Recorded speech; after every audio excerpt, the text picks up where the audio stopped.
My name's Stephen USSR Robinson, and thank you for watching Sporting Icons. So, happy anniversary to Deontay Wilder and the Wildettes. 1 year ago today, Tyson Fury went over to Las Vegas and used Deontay Wilder as a dirty dishcloth. A ping pong ball bounced him up and down off the canvas and made the towel come in. And since then, we've had 1 year solid of excuses from Deontay Wilder. Now, ordinarily, I wouldn't be doing a video 1 year after a fighter takes a loss. Okay, that's not what I like to do, because all fighters do deserve a hell of a lot of respect for stepping through the ropes. Of course they do. But the fact that when Anthony Joshua lost, the fact that when Dillian Whyte lost, who was the very first person out there laughing, mocking, sneering? Well, Wilder and his Wildette fan base. So this is why I'm doing this video, because you deserve it. So you really didn't think that I was going to let this particular day go by without doing a video on it, do you? No, of course not. By the way, do you like the picture that I created of Deontay Wilder? He's got a couple of tattoos on his chest and a living in his head rent-free by Tyson Fury. Now, 1 year ago today, Tyson Fury went to Las Vegas, beat the living stuffing out of Deontay Wilder, took away his belt, but it seems that he took away a whole lot more than that. He took away the soul and the dignity of Deontay Wilder and his fans. Because it's not just like they've come out with one excuse. How do you just come out with the costume excuse and left it at that? We went, come on now, but then soon forgot about it. But the fact that he's come out with a whole shopping list of excuses, and more seem to be coming out all the time. I don't know what's going to be next. I can't predict the stupidity of some of his fans and, of course, Deontay Wilder. It's one thing to take a loss, and there's nothing wrong with losing to an elite fighter like a Tyson Fury, but to come out with the kind of excuses and the amount of them is pretty embarrassing. And for me, that's what's made this whole thing a whole lot worse than what it really needed to be. I think that his fan base have just removed their manhood and replaced it with a fadge. I think that their dignity's gone out the window. Quite how they look at their family in the eyes after doing some of their videos is beyond me. I mean, hopefully their families don't watch any of their videos, because I'm sure they look at them and go, you're supposed to be my dad.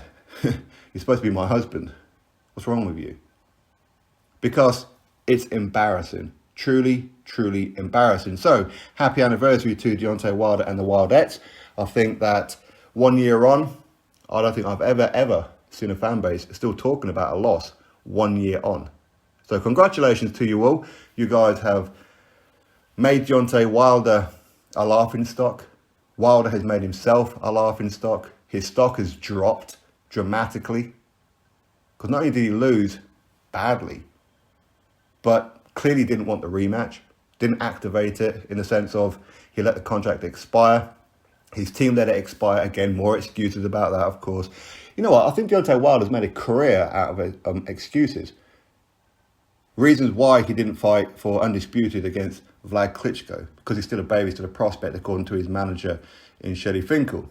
Didn't fight Vitaly Klitschko even before Vitaly Klitschko had to retire and vacate the belt for Bermane Stiverne to pick up the belt, and then Wilder went for it. And ever since he's had the belt, it's just been excuse after excuse, for the fact that he's been fighting less than stellar opposition is probably the best way to put it.